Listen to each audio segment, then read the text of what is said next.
Good evening again. Welcome, everyone. My name is Tahil Sharma. My pronouns are he and they. I work as the Faith Work Director at the National LGBTQ Task Force. And I'm really excited to be a part of this program today with support from the Lavender Interfaith Collective, or LINK, which is a community dedicated to this important intersection of connecting with LGBTQ members of different faith communities, trying to work on important conversations to get more faith communities involved at the intersection of faith and spirituality with gender and sexuality. We're also thankful to our co-sponsor, the Oxford Interfaith Center, located near Miami University in Oxford, Ohio. And we're really excited to have this important conversation today about the work and the stories that we learn about as we navigate the work of protecting LGBTQ migrants, asylum seekers, refugees, and other communities who are impacted by a lot of national discourse and actions right now. It was really important to have this conversation because a lot of people have been paying attention to the realities of what has been going on with the immigration system here in the United States for the last several months. It's been very clear that a lot of families do feel like they are struck with fear, they're struck with uncertainty, and they're stuck with very limited options on being able to find safety and sanctuary. That's why I think it's really important to consider giving platforms to communities and organizations that do the important work of making sure that they uplift people who are being honored, sanctified, and protected against these injustices. It is important to note, though, that oftentimes we kind of think of this idea of immigrants being a monolith. And we have to be really careful about that because every kind of community that is considered an immigrant is impacted in the conversation. We know that people from all over the world have created roots here in the United States. But it's also just as important to consider that they have different needs, they have different stories, and they have different ways to need to be supported as their own community. And that's why it's really important to consider it not just as a conversation about different cultures, but it is also a very different conversation to have with folks who hold different identities. And that's why it was important for us to create a space to engage this understanding of how LGBTQIA plus members who are migrants, asylum seekers, refugees, and undocumented people are impacted by some of these conversations. And for us, I think it's also just as important to see that those things tend to be diametrically opposed in a lot of national discourse. But the reality is, with the different identities that you hold together, you will have different needs and therefore need different platforms for support.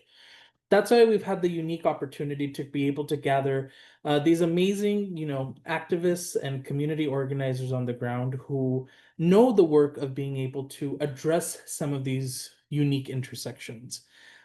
We have here today Sithy Bin from Clue Justice. Clue is an organization based in Los Angeles, which stands for Clergy and Laity United for Economic Justice.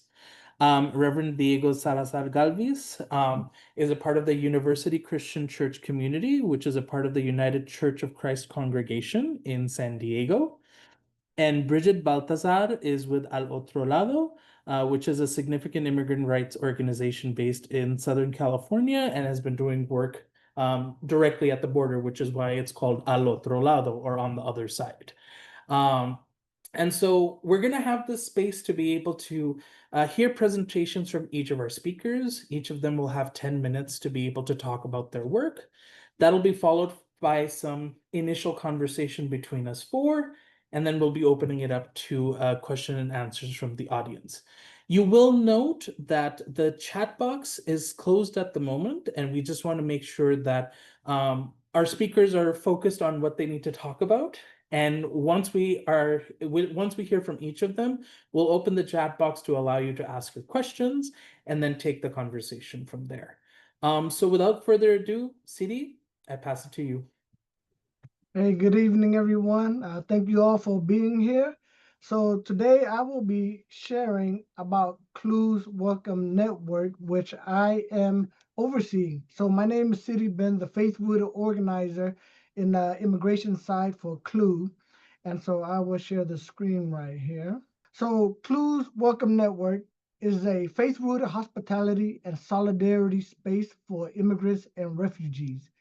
And regarding Clue, I want to share that our mission and identity, we are a powerful movement of people of faith in Southern California working to create an economy that works for everyone, regardless of where you came from.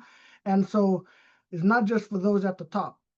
And as Clergy and Laity United for Economic Justice, we educate, organize, and mobilize the faith leaders and community members to accompany workers in the struggle for good jobs, dignity, and justice. Now, when it comes to Clues Welcome Network, we are a coalition of faith leaders, congregations, and community allies. We provide shelter, temporary shelter, accompaniment, and support for asylum seekers and immigrants. And Clues Welcome Network actually born out of the Los Angeles Welcomes Collective. And so now we are growing as our own sustainable network. So I want to share a little bit about the Los Angeles Welcomes Collective. Now, the LA Welcomes Collective was a humanitarian response to newly arrived asylum seekers bused from Texas starting in 2023. How many of you remember all the migrants bused here during that time period of 2023 and 2024? It was a lot. So the collective was made of staff, volunteers from many organizations, along with staff from the Office of Mayor Karen Bass, the LA mayor, and other city departments, several county agencies, including the Los Angeles Unified School District, who mobilized each time a bus full of migrants was announced. And in 2023 alone, a total of 32 buses arrived at Union Station in Los Angeles, carrying over 1,000 asylum-seeking migrants. And each bus typically accommodated between like 45 to 55 migrants, which included both adults and children. And I remember at that time, there were so many that would arrive. And this is the thing, the migrants would arrive and they arrive with no support, meaning that they weren't given any direction, where to go for resources, where to go for services, and therefore the LA Welcomes Collective started. So that is how Clues Welcome Network was born out of. And now with everything that's taking place with today's political landscape is different now.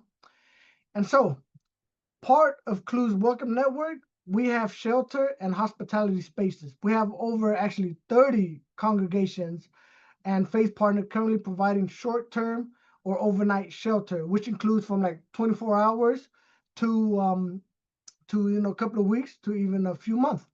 And so this space also include affirming spaces for the LGBTQI plus community members. So our emergency overnight stays to longer term hospitality, as I shared earlier, it ranges from like 24 hours to either like midterm to like 3 months with a possible extension, depending on the capacity of our partners. If you look at here, this photo right here, this is one of the space that we have actually two family is occupying right now. And so this is one of our partners. Now, in addition to overnight hospitality, the overnight shelter, we also have food distribution and grocery bag delivery. We are in partnership with Emmanuel Presbyterian Church at the moment, located in Koreatown, Los Angeles, where every Wednesday and Friday morning, we do the grocery bag delivery for families who are impacted. We had received so many family that was missing in like being in line for the food drive, where I had reached out and we learned that many of them were afraid to come out because of ICE enforcement. And not only that, I had two family where the breadwinner, the father was detained and already deported. So because of that, the family was unable to like go out and get grocery, get food. And so we started this delivery. We just recently we were also on Telemundo 52, local Telemundo station, and they had did a piece on this program. So every Wednesday and Friday morning, Emmanuel Press by 10 will receive a delivery from the food bank, and we'll have long lines of people for it. And we noticed that during the ICE raids and enforcement, it was just the numbers dwindle, and that's when we learned that many families were afraid to be out in public. And so we started this. And also, in addition to all that, we also have the visitation and detention center. This is so important right here. We have so many detainees that the only sense of hope is being connected to people from the outside world. So we have the El Delanto Detention Center, and that is in our partnership, the Avon program, and the Metropolitan Detention Center, which is located in downtown Los Angeles. So this is so important, where the volunteers provide the human connection and the spiritual care for those who are isolated and separated from their family. And so this is one of the ways that they receive support from outside.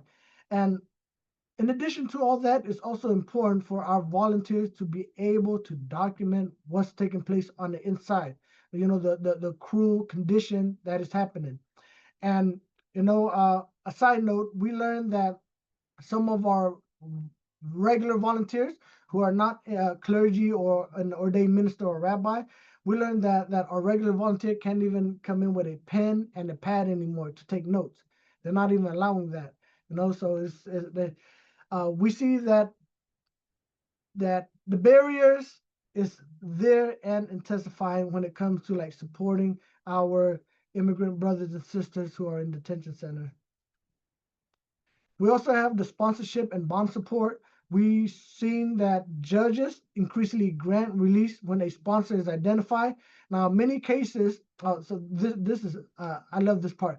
Many cases do not require any financial or housing support, just a responsible community leader or community member willing to be a sponsor.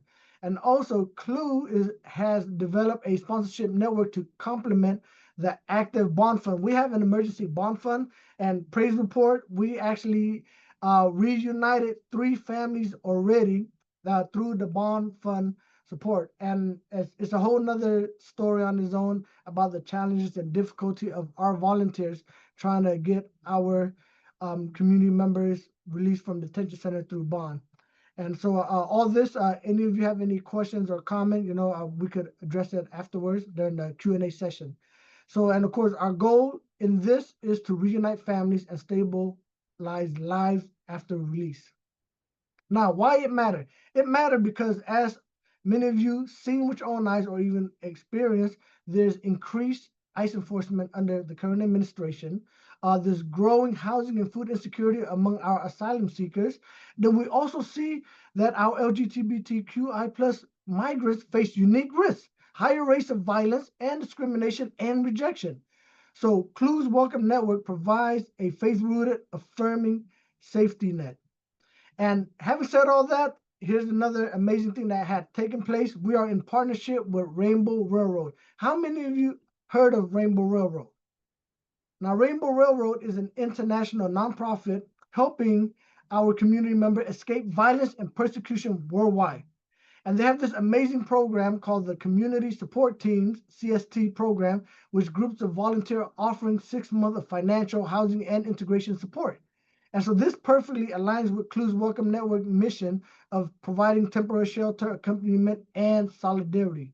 So this partnership strengthens safe shelter capacity for our LGBTQI plus immigrants and asylum seekers in Los Angeles and the surrounding area in Southern California. And this also builds a wider, more inclusive safety net for vulnerable migrants. And so I want to end with a call to action, of course, being an organizer. So, I want, to encourage everyone, if possibly in your capacity, join in strengthening the Welcome Network. There's opportunity of, being a shelter host or even sponsorship, volunteering, donation, funding, bond support, all that, So I just want to thank all of you. Thank you for everything. And yeah, if anyone have any questions or comments, please, stay afterward and and just pose it. So having shared all that, I want to pass it back to our facilitator. Sithy, thanks so much. Impeccable and comprehensive as always. appreciate the work that you do at CLU and really appreciate the efforts that CLU is doing to not only make sure that so many of these resources exist, but to remind people that it's such a valuable and necessary co-led collective effort in doing this work. This is such an important reminder that all of us across our traditions and all of us across our different backgrounds and identities should be involved in this work, because it is about uplifting others and it is about seeing ourselves in other communities. So thank you for that. I will now take the privilege to pass it right over to Brigitte. Well, hello everyone. If you want to help me with the slides, I think you have them. So we highly appreciate it. Let's just begin. I'm Brigitte Baltazar Lujano. I'm the LGBT program coordinator with Otro, Lado, a nonprofit organization based in Southern California, and we have an office here in Tijuana where I'm based too. Next slide, please. I want to tell you, go back a little bit, just a second one. Yeah, there we go. I just like to tell you something about myself and the reason why I am doing what I'm doing. And one of my mantras is this one. I learned it while I was in the shelter, that assisting can change your life, but it cannot break your soul. I was in the system. I'm Brigitte Baltazar Lujano. I was born in Guerrero, and migrated to the States at an early age. I was deported in 2021. And the system tried to break me, and it changed my life, and it did change my life, but it didn't break my soul. So a little bit after I got deported, I got to Michoacan, where my family was living at the moment. And a situation happened. Me and my whole family had to flee, like just after a couple weeks after I got deported.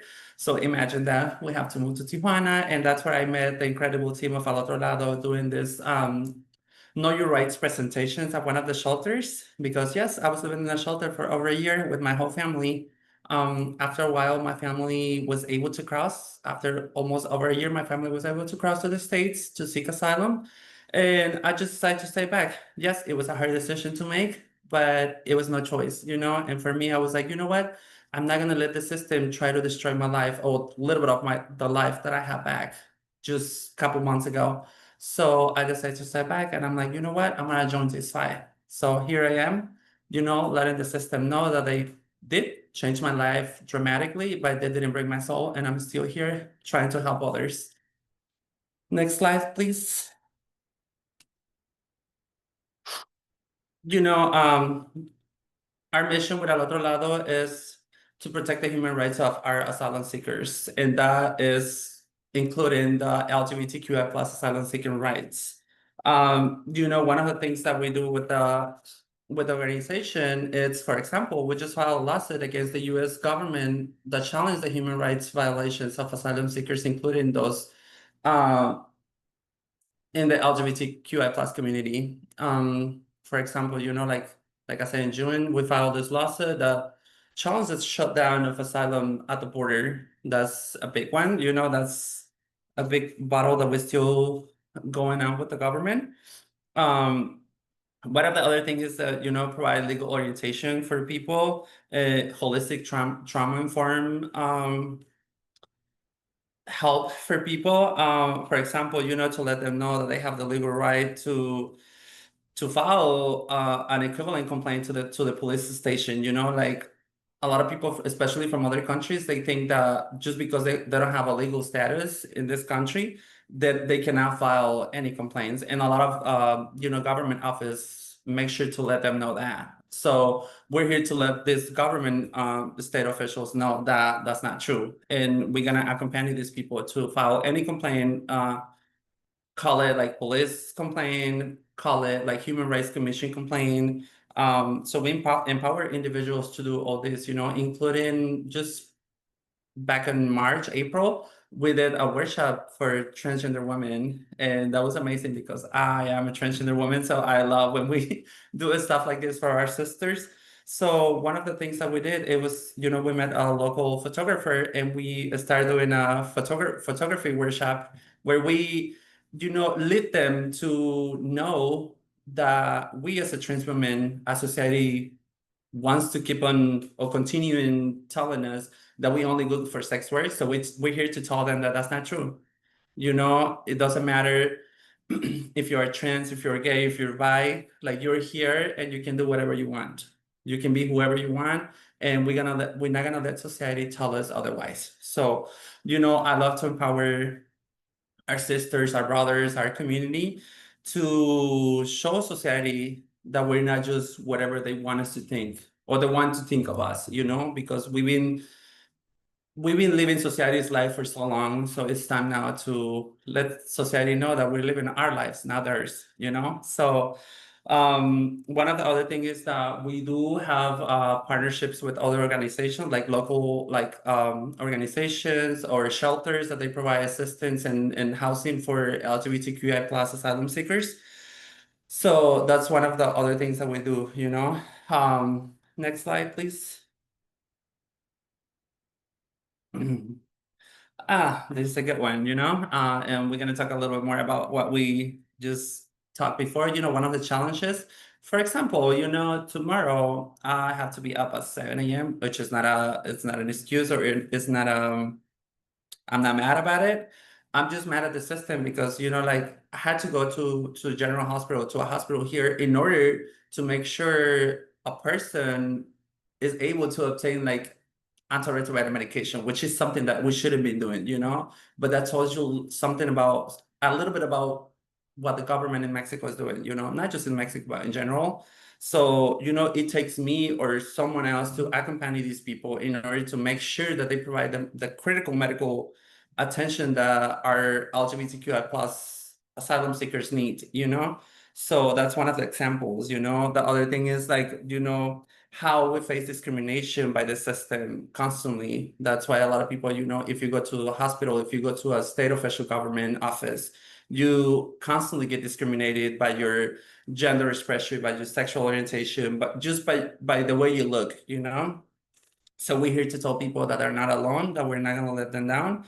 And, you know, one of the other challenges that people face is like, you know, the violence, hate crimes, physical assaults, like a lot of people that they seeking asylum, they get to the border and they have faced all these challenges, you know? So once they get to a safe place, for example, like whenever they able to get to the States, they able to live a better life, you know? The other things that we help people, the other challenges that we help people with, it's, you know, like with the asylum process complications, you know, because there is like, as of right now, you know, like there's a lot of complications with the asylum process, and that's leaving people trapped between the walls, you know, because there's nothing they can do to seek asylum like legally, you know, like we say it regularly, but you know, a lot of people don't understand that term still. You know, and the lack of access to resources, like for example, you know, like I was saying, like medical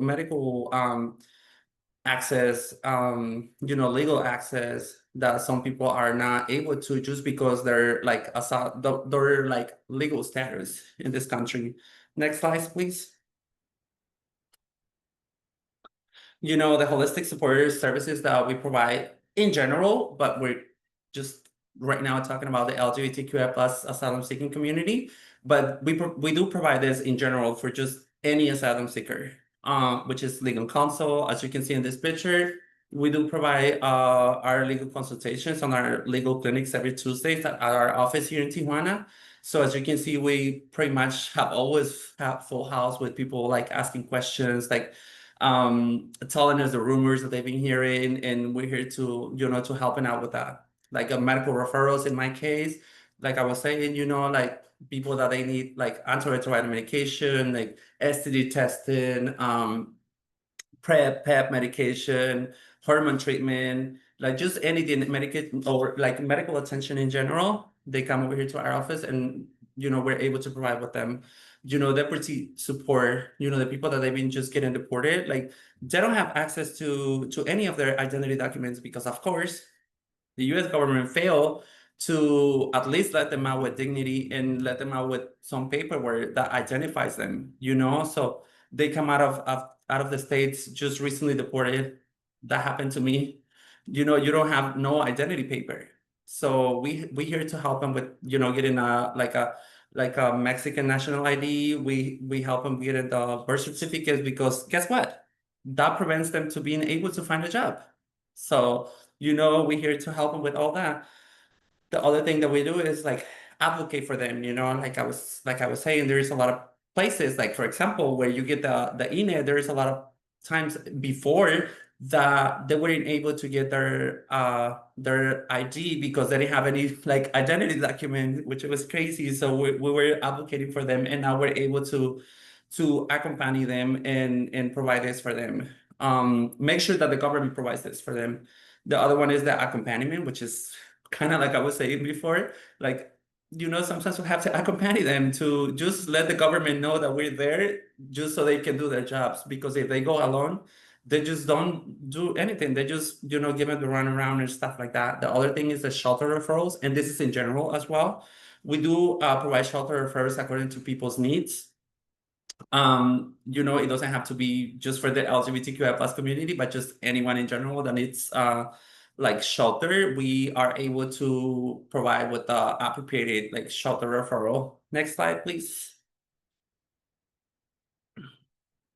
Oh, this is amazing because this brings like out of my emotions. This is a Central American couple.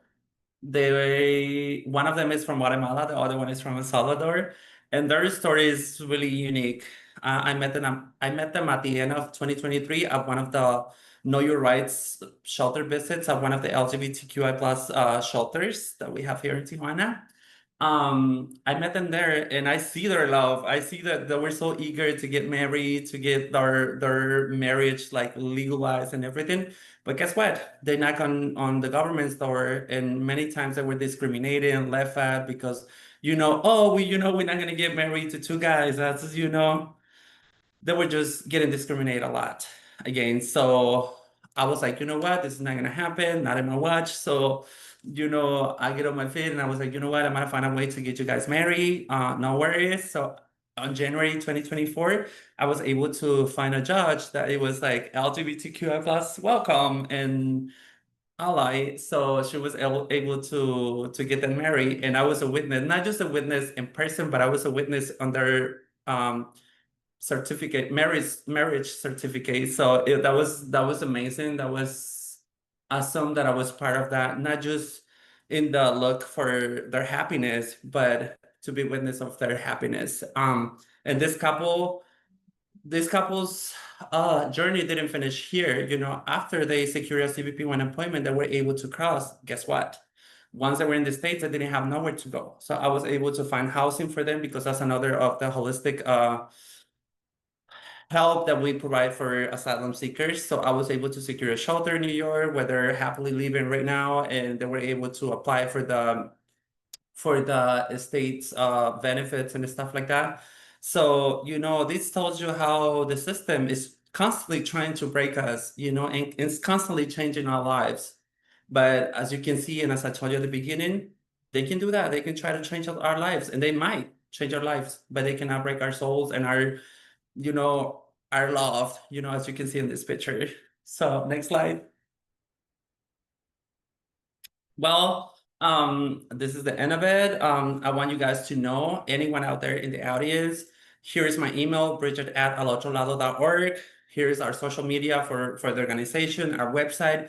Please feel free to reach out to us, especially me. Feel free to reach out to me if you know someone that is seeking asylum, that is suffering, that is having issues accessing medical essentials, and they're here, they're in Mexico City, they're anywhere in the world or anywhere here in Mexico or anywhere in the States, feel free to reach out to me and I'm more than happy to help. So this is it for me. Thank you so much, guys, for being here, for joining, and for hearing the stories of our organizations. I'm really appreciate it. Brigitte, thank you so much for sharing the work of Al Otro Lado, sharing your personal story of resilience, and sharing the story of the couple. I think it's so important to remember that these systems are so complicated, and we understand that. There are thousands of people that are caught up in trying to just live regular lives. And being able to hear their stories is so important because they're everyday people just like us who want to, find love and get married, who want to raise children, who want to be able to live lives, work full time, and just get through their days. So I think it's so important that you're sharing those stories with us to remember that, like, it is really about finding dignity or rediscovering dignity for people so that we can make sure that they can thrive just as much as we can to be able to live and share lives together. So thank you so much for that. I appreciate it. And of course, last but not least, I will pass it over to Reverend Diego, and I'll let you take the floor. Thank you so much. Hello, everyone. It's really a pleasure to be here with all of you. I just want to acknowledge the work that my colleagues are doing. It's really impressive, really fulfilling. I think nowadays we're all just looking for hope. And I came to this room and now I'm getting the hope that I need to keep doing the work we're doing. So thank you so much. I'm just going to give you a little bit of context. I have some slides too that I will share in later. My name is Diego Salazar-Galvis. I'm originally from Colombia, and I'm part of the University Christian Church here in San Diego. We are Disciples of Christ Church and UCC, United Church of Christ Church as well. We have dual standing. And and I'm gonna talk about the Border Dignity Project. And what is the Border Dignity Project? It sounds complicated, but it's not complicated. Just have a few tears. Just follow up with me, and you will see what I'm talking about. So, because we are based in San Diego, we always think that churches should be more involved, especially those that are at the border, and have a response to do ministry there. They call for social justice, for equality, and everything that the gospel is telling us to like move and do for the community as well, right? So we know that there's a lot of people that still escape hate, and they are threat because of sexual orientation, their gender identity, their gender expression, and they flee their countries and they want to come to what it calls like a safe place, which most of them will think or assume is the United States. But through the whole process of immigration, going through visas, legal process, there's some limitations as well. Most of them remain at the border in Tijuana.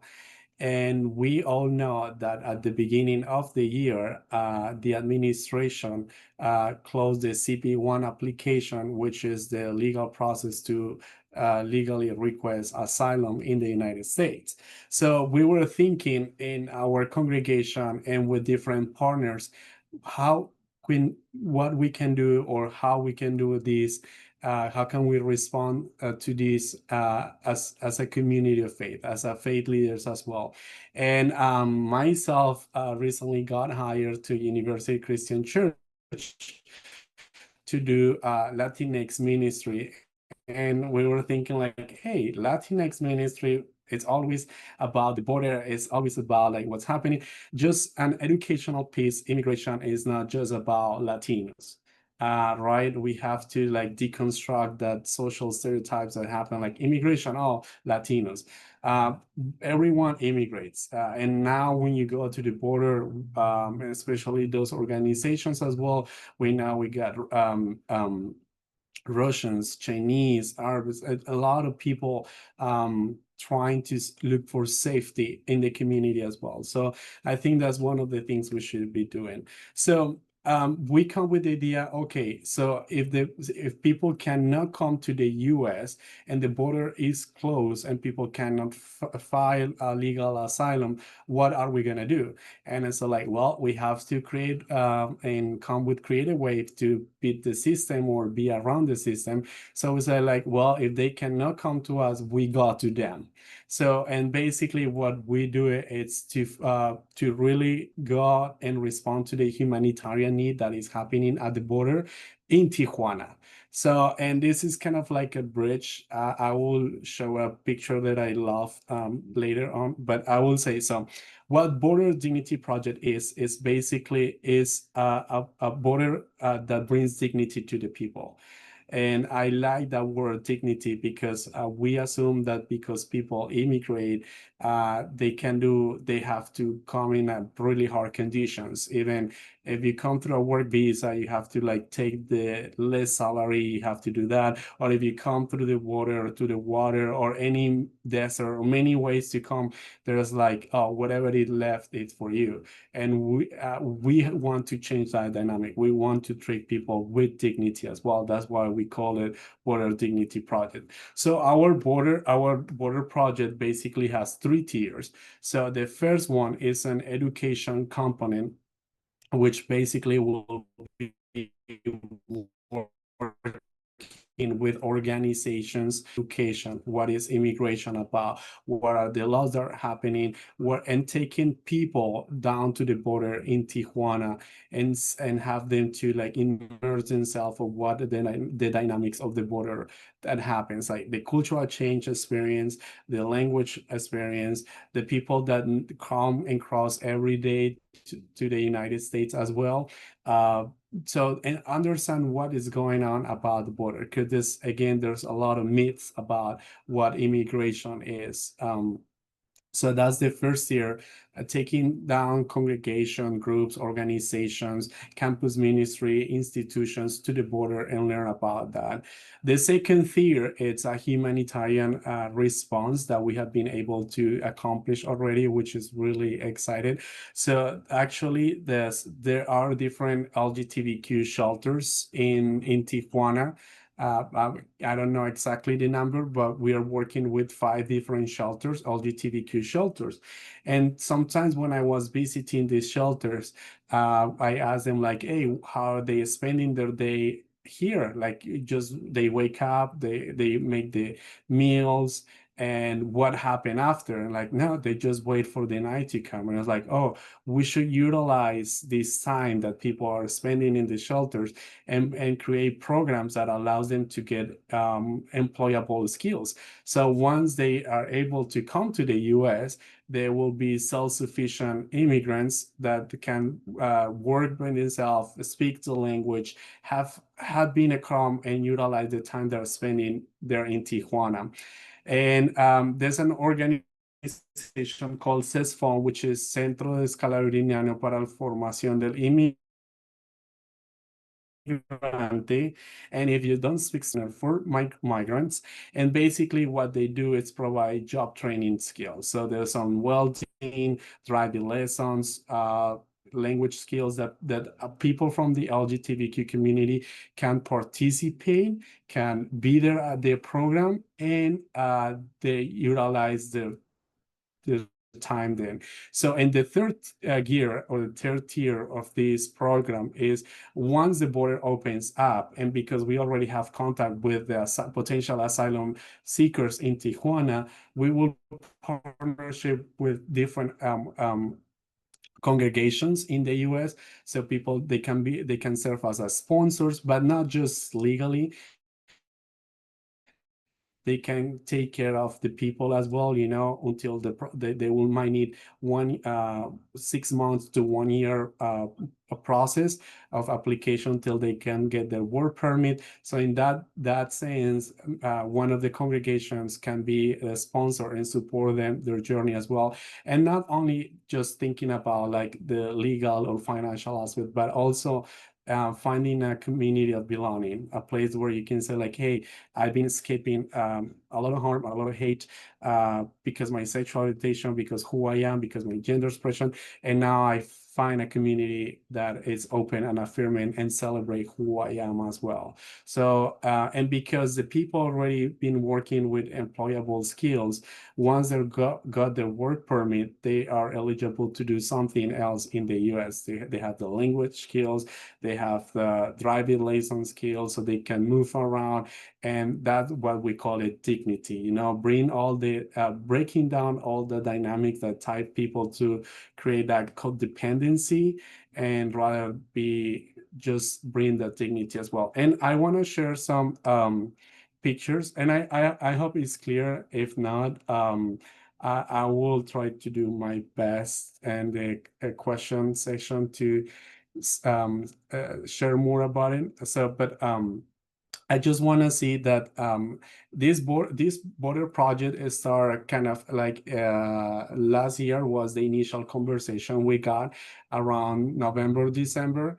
And then we were able to start working in February, and I will share some news, good news for all of us, so we can keep building the hope we need. So this is basically Casa de Luz, which is one of the shelters. And we had a visit with different faith leaders, mainly the DOC, Disciples of Christ denomination, the UCC, United Church of Christ, but we have been able to partnership with the Episcopal Bishop of San Diego and the Lutheran Bishop of San Diego as well.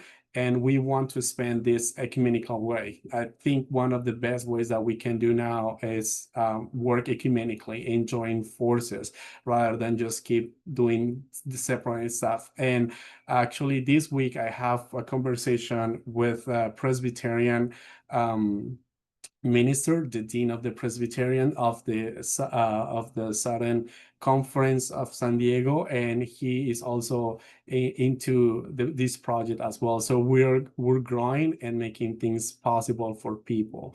So this is part of like the experience. When we come here, we also have a preparation.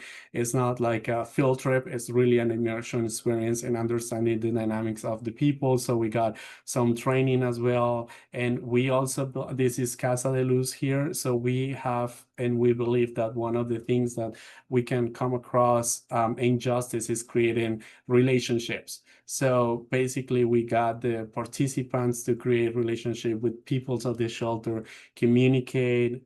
This is kind of like the faith leaders that you went. We also have some guests from the Lutheran Church as well, from Texas, kind of like what's happening at the border. And you see, this is more formation of the people who are going there.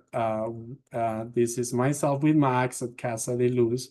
And this is kind of CESFOM. So as you see in the pictures, there are all the trainings that people are receiving. They receive the program certificate from an institution, educational official institution in Mexico. So, and these are the programs that we got. So just a little bit of context, CESFOM is an organization that is currently work with the United Nations. So the United Nations and the Scalabrini Brothers, which are a Catholic religious denomination. So they come together to build this facility. And basically we offer basic computer, office software, Spanish as well, because we also the reality now that there are some people that see Tijuana as their home and they just don't want to cross anymore. But they use the language skills to learn that. So English for those who wants to come into the US as well. And we got French because there's a Haitian community that speak French Creole. And this is given also to the kids. So we want to preserve the language that their families have too. Balloon decorations, electronic installations, welding, barber, mechanics, acrylic nails. And as you might know, many things in the US, you need a car to move around. So learning how to drive is essential. So we got driving lessons as a first program that Border Dignity Project were able to sponsor. So we basically cover the program so people can have driving license skills. And I know for sure you're also like, yeah, driving license. But remember that one of the things that we have to be aware is other people's challenge. For you might say like, oh yeah, I already know how to open a Word document. I know how to send an email. I already know how to drive a car. Yeah, those are privilege that we take granted. And I just want to acknowledge that there are other people in 2025 that don't even know how to turn on a laptop. So it's just being mindful with what when we talk about economical justice is also being what are the opportunities that other people has been having in life as well, and how from our privilege we share that and build opportunities for other people as well, especially those who identify as a part of the LGBTQ community in this sense. So what you see some pictures there, actually these not our participants, they're previous, I took the pictures just to enlighten these are previous participants, but they're not part of the LGBTQ community. That's how it's gonna look like. So, and I also want to invite you to look the installations, because we think like, oh, because they're immigrants, they have to like just go to whatever. And something that we've been working is like really dignify people. So if you're gonna go and learn something, you will have to do it in a beautiful space because people deserve that. So I want to illustrate that as well. And there's the classroom, that's the French, and this is the team. They've been working. You will see different pastors, and actually, just to share, that's my information. If any of you would like to be part of this program as well, participate, engage with us. And actually, we finally got the funding through the Week of Compassion, which is the disaster relief from the DOC, the Disciples of Christ. The Southern Californian Conference from the UCC and the Pacific Southwest region of the Disciples of Christ. They put some funding together, and we are able to launch this program. And I've been taking the lead in this program. It will be officially, we're working on registration launching. So we're gonna offer kind of like this programming in 3 cycles, from September to November, to February to April, in kind of a summer experience. So people gonna keep joining. If someone at the border didn't join the driving lessons, they can do it again. So we offer this programming 3 times a year. And basically we're launching right now in October. The board members of Week of Compassion will come, and they will be the ones who will experience this firsthand. I've been also taking other people to the border, kind of like a pilot trial. We got the Bushnell University students from campus ministry, and during the summer, I've been able to take them to experience the border, to have working about immigration. And it's so beautiful and rewarding, because one of them says like they're coming from Oregon. So like we just are in the same side of the kind of like the location, and we always hear about negative things about the border, the crime. And now that we're able to place our bodies in such a vibrant location, hear from the people, hear from the stories, we have a different perspective. And I want to go back to even my own family and tell them what really the border is doing to many families in Tijuana, in Mexico. And I'm just gonna say like, hey, each story is sacred, and what we see at the border is just so many sacredness, and especially those queer voices are sacred as well, and we are part of the divine. And this is an invitation for us to really pray, but do something in concrete as well. So please keep joining, following up. We are excited to be able to launch this program, and we're always welcome for partnerships, and we like that as well. So thank you so much for the time and invitation, and I will stick around for questions. Diego, thank you so much for getting to speak about the work that you do with Border Dignity Project. It's so amazing and expansive how much you're able to do with the kinds of resources that can be made available, especially when it is such a committed effort for you, for your church personally, and for your larger denominations that you're involved with, and with so many community members who are invested in making sure that people's well-beings are covered all around. So it's really exciting to hear how this project is expanding, and we congratulate you, because we know it's a really large effort, and we're super excited to be able to see where it goes and how we can get other people involved with you. And it's like the other panelists read my mind. I'm so happy they came back on camera. I just want to thank each of you for your presentations. I think our audience members are definitely sharing in their reactions already how much they're appreciating what you have to say. And I'm going to open the chat right now so people can start considering answering their questions. Oh, here's all the love coming from everywhere now, which is amazing. Thank you all. And now all the participants can actually put their questions in the chat. But I'm going to use my privilege as the moderator to maybe ask a first question so it gives people some time. One thing that I want people to understand in this conversation is that for the three of you, this is extremely personal work. You are not you're doing this out of love, you're doing this out of passion, but you are also doing this because you are impacted by systems of injustice, cultures of injustice and discrimination. And yet, instead of being in fear, you're actually emboldened to do the work deeper, more intentionally, and being more courageous about it. And my question to you is,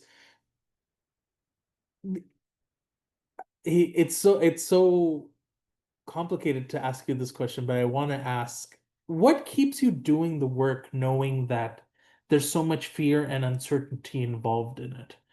I think for a lot of folks that want to do this work, they get so concerned about what if something happens to me? What if someone targets my family members or my loved ones? What if I lose my job? What if something happens if I do this work? What would you say to someone that might be thinking that way but is not sure how to start doing this work? And this question's for all three of you, whoever would like to answer.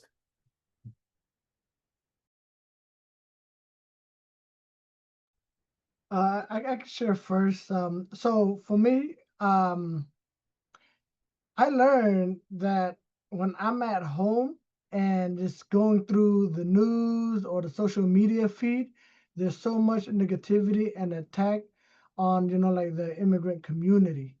And for me, it becomes very depressing. And I learned that when I am out there serving the community, I get fuel. I get love poured into me. And at the same time, I'm able to be out there and pour love into others. And like a perfect example is in partnership with Rainbow Railroad, we have a trans woman from El Salvador, and we just currently got her a midterm shelter out here in Los Angeles for her. That's willing to house her for 3 months while she's in transition of looking for an apartment herself, and that is very rewarding. She actually went and got the shelter today in the afternoon.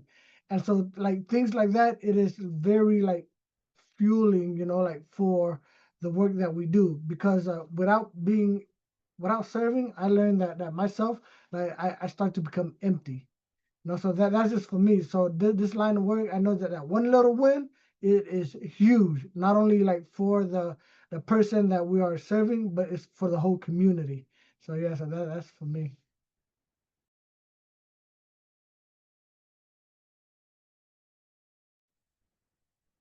Sorry, Tahil. Can you repeat the last part of the question a little bit? Because I couldn't hear. I have some technical issue here. Sure. So, knowing that you're dealing with so much of the uncertainty and the fear that comes with this work, and it could, really stop people from wanting to take part themselves because they feel like that they may get personally targeted or their communities might get targeted. What would you say to that person, about the ways that you engage in the work? Why do you keep doing it, knowing that it's such a personal risk? For me, it's really difficult and it's really tough. I would say, actually, whenever you go through stuff like that, it's when you what actually motivates you. For example, in my case, I was in prison for 10 years. What else I could lose? What else I could be taken from the government, or what else they could take from me? You know, they took 10 years from my life, years that I cannot get back, no matter what I do. So by doing what I'm doing, it's because I'm rebuilding myself. Because when I was in that prison, when I was in that cell, I didn't have help from no one. So just the fact that I'm here, that I'm helping others, that's my motivation. And I don't really think and I don't really care that much about the risk that I put myself in, because I've been there, done that, So there is no fear for me anymore, because it's fueled by the it's not the fear anymore.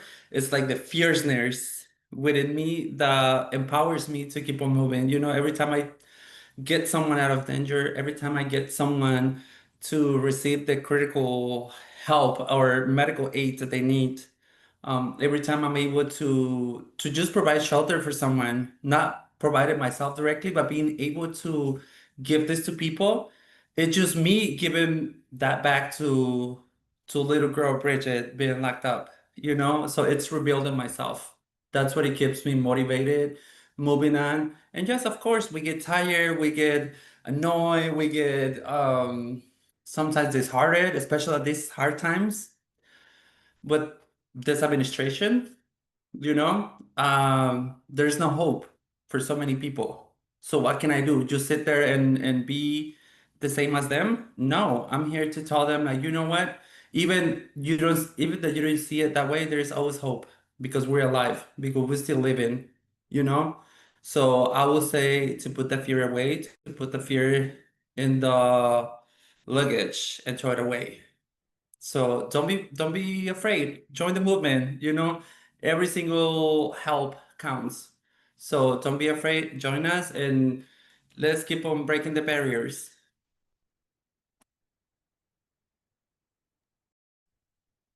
Thank you so much for that, Brigitte. Yes, and I will take the line of hope. Something what keeps me motivated to do this work too. It's basically to see the gratitude of the people, because there's people that I have encountered firsthand when I visit the shelters, and they even say thank you for being here. You know, our church had this idea of doing the border of the glitter crosses for Ash Wednesday at the border. So every time people were crossing, we are just having the putting the cross and say like, "Hey, God love you as you are." And the gratitude of people coming and say like, "Thank you for being here," you know. And I was just there like 7 o'clock to 3 4 p.m. not stop with everyone. And yeah, you get tired, but it's so much gratitude to see like, hey, they really appreciate it, they really need it. And same thing for the shelters we are work with the Border Dignity Project, because the reality is like people are not eligible to cross, so they're just going back to their countries, and there seems like no hope. And you know, at the beginning of the year, Casa de Luz, for instance, have like a full capacity of their house, which is it was 80 residents. And now that we're talking to them, they're halfway and around 40, because people are returning. And it's because people do not find hope.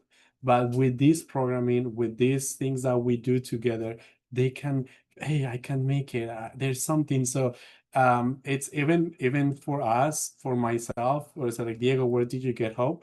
With these communities, the communities that we call the communities that belong, the communities of faith, and not necessarily have to be all religious, but listening what Clue is doing, what Otro Lado is doing, it brings so much hope for myself. I'm like, it's worth it to do it. It's not it's worth it to keep going, to keep trying.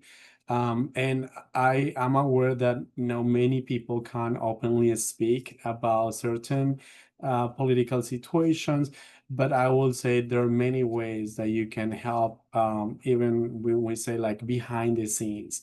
And because myself, I was hesitant to like even be part of this public presentation, right? But it's like I can do it. But if you feel like you are in risk of yourself, I will say there are many other ways that you can come across organizing policy change, or engaging with communities, or pushing some projects that we want doing, or contributing as well, timing, anything, you can just be part of this fight. Yeah, hope is such an important thing to hang on in the midst of all of this. We know that with so much pushback and with so many changes happening so rapidly, in terms of rules, in terms of systems, in terms of the political climate, it can really take a toll on people. And I think hope is such an important part of that. And each of you showed that hope in different ways.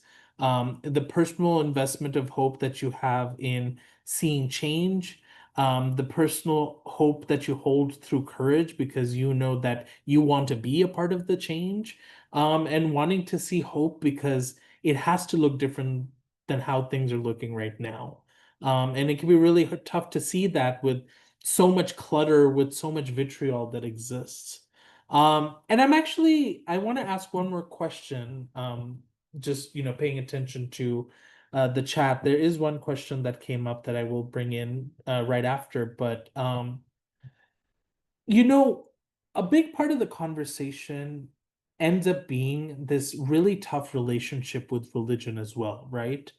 There, as LGBTQ people, all of us can share a really unfortunate reality that oftentimes religion is weaponized against us. But on the other hand, it is showing up in such deeply, fulfilling and redeeming ways that people sometimes feel like, well, why was I not exposed to this before? But we're seeing both of them exist at the same time. And I'm kind of curious if any of you has had this experience of, trying to connect with folks and trying to show that support, and realizing that you could see the intersections happening in front of you. What has it been like to, create space for people that need spiritual, religious fulfillment when they're not necessarily interested in religious or spiritual fulfillment because of trauma or because of anything negative they might have experienced?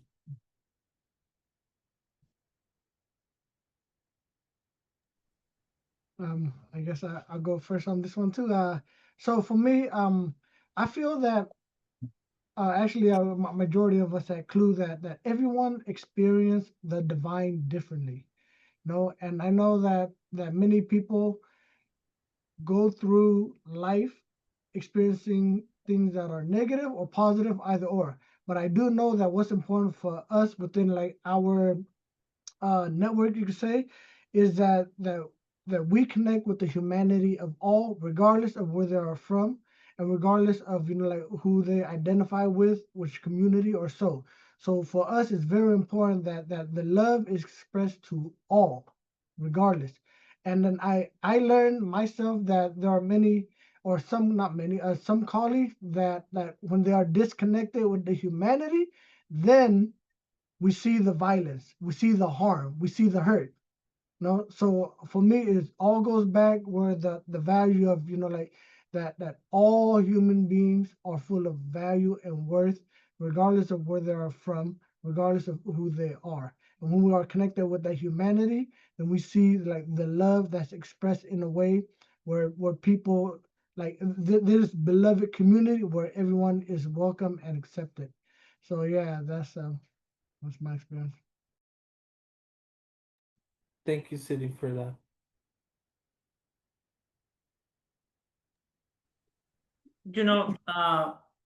In my case, more than anything, I grew up in, my whole family is like Catholic based and everything. And for me, that has always been, or that was always been like, before, like kind of like restriction for me to actually like think about transitioning even, it was really tough for me to actually even think about that because back then I didn't even know that I was a trans person, as many of us trans women, I was always thinking that I was just a gay guy. So it was really tough. That was one of the things why I decided to move out of the small town that I was living at the age of 14. That's when I moved to the States. And I will say that if it wouldn't be for that, like I would still be trapped in this like rural small community and probably not being able to live my life. So I'm still, like I reconcile, you could say that with religion and everything. So I'm just now like like a believer, but not like tied up to any religion in general, you know? I think many of us from the community has experienced that, you know, like violence, not from the religion, but from religious, how do you say that? There is a word that you say Trauma? in Spanish, Do you not want believers, but like the religious, like beliefs? Like, no, what like is the fans, word? like fanaticos, like Fanatics. fanatics, you know, so that has been my experience with religion. Like I said, like nowadays, I don't really mind. I don't really judge. I don't really care. I don't really, you know, for me, it doesn't matter if you're Christian, Jewish, Muslim. I'm just gonna help you anyways, you know, regardless. And I know that religion doesn't have nothing to do with your identity, with your sexual orientation or anything, but it does still. And I'm really happy that the our brother Diego is here today because this is amazing, you know, like we need to do more things to reconcile with our community because religion has always pushed us away for so many years. And I'm not talking about like the head of religious people because most of the head of the religious people are like LGBTQI plus welcome, you know, because they just believe in love and spreading love, you know. But you know the fanatics of the religions are the most like hateful ones and you know always you know giving us hard time and everything.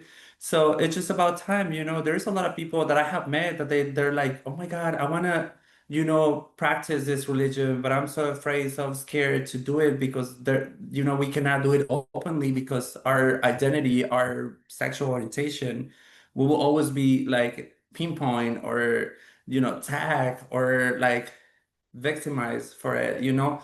Or for example, when I was in prison, I used to go to Christian like services a lot, but there was one person that he was always constantly attacking me, telling me, "Oh, in the Bible it says this, it says that, it says that, and you're against that." You know, like so I felt like, okay, you know what? Like I'm gone.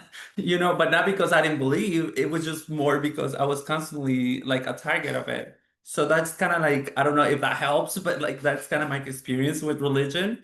So I'm really happy that Diego is here. So, you know, we can make something, you know, to change that. Brigitte, I totally appreciate you being honest about that because I think for a lot of folks that is the case. I think there is a renewed distrust that exists because of the trauma that religious communities and leaders have caused to LGBTQ people. So just to suddenly turn around and accept their help when they offer it, especially when you're in a time of need, can sometimes be something that seems like, oh, well, I don't know that I don't like you from my experience, so I'd rather not. But when they realize that there are communities that have existed and still exist that have been the complete opposite experience, not even for the sake of trying to, make them a part of their community, but that they're offering services just to make sure you're taken care of, I think is a really important thing that a lot of faith communities need to pay attention to. You shouldn't be trying to help people because you want them to be your religion. You want to help them because that kindness and that dignity is what you're supposed to do. That's what you're supposed to offer to people, period. So thank you for being honest about that. I think it's important to share in this space. And finally, Diego, if you wanted to share. Yes, absolutely. Thank you.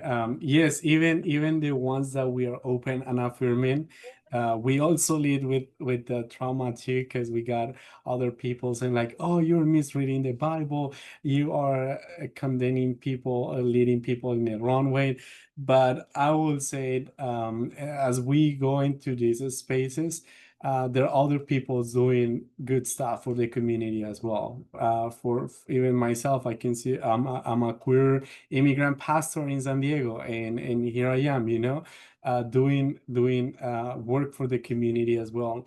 So I would personally say that I don't go with the Bible under my arm and say like, yeah, if you're gonna come to Says Farm Tower programs, you have to read the Bible. Because that was one of the concerns, people were asking us, if we participate of these programs, do we have to read the Bible? We have to do a prayer? And I said like, this is not my interest. I want you to experience that you are worth, that you have dignity in this life. That's the only thing I want to experience, because I even myself recognize there's so much hate. The Bible has been a weapon as sort as religion and exclusion. And what we want to do, and it's actually sort of disciple think, my denomination is like, we welcome everyone at the table. So everyone, we take people as they are. Rather you are an undocumented, you're welcome on our table. Even you're gay, lesbian, you are welcome on our table, because that's what God has made us as all equals as creation. That sadly humanity took it wrong and have created some divisions and segregations.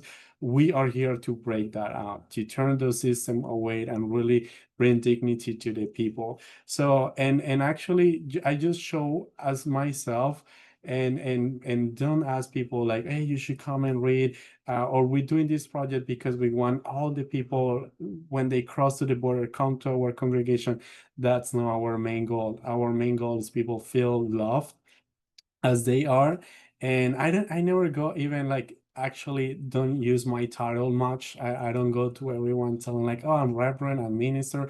I just go as Diego. And then when people find out later on through the time, they're like, oh, asking me like, can I talk about spirituality? Can I talk about some questions of the Bible? So even I let people find their own path and their own time when they feel like, oh, this is the time for me to talk about it. And recently I was in a birthday party. We having great conversation. I share my work. Never said I was an ordained minister, never, or a pastor, or a reverend, never at all. And at the end, this person like, oh, and you work with the spirituality? And I said, yes. And then I said, oh, I'm a pastor. And they're like, oh, can we talk about it? And like, sure, let's have a coffee chat, because I introduce more myself like, we are all humans, we are equal. And yeah, as I say, for me, everyone is welcome at the table. And I said, being an open and affirming congregation or churches that we work with is not just putting the LGBTQ flag, the intersex flag, the trans flag outside of the church. Is really beautiful. It's really working with the community, understanding what gender is, what each letter of the abbreviation means, how we understand people's challenge, how we serve the community as well. Is really, when we say we're open and affirming, is because we have worked a lot with our congregations to create this space for people to feel welcome. And I don't like the word accepted, because if accepted feel like, oh, it feels like you're kind of like damaged from the factory, and we are not damaged product for no factory. God makes us all beautiful as we are. So I say a place to embrace people. That's what we say. No, we are not accepting churches. We are people. We are a church that embrace people. We don't need to check nobody's boxes. We are not that way. So yeah. So thanks for the question. Yeah, and I mean, as someone who's been, working with organizations like Clue, and working across different lines of identity, I think it's so important to remember how we show up for each other. And, the open, affirming, welcoming part of each of us, should really be put on display as much as possible, especially when we feel like our communities are being targeted. I've seen it through the weekly vigils that Clue has put together, that a lot of different faith communities are standing up for immigrants across the board. And those same people are also showing up for LGBTQ people. They're showing up for folks who are impacted by union busting, and by so many different injustices that exist out there. And it's more of those coalitions that also inspire us to want to work more with each other. Because right now, coalition building is probably one of the biggest things we should be doing to make sure that our movement grows rather than dividing amongst itself.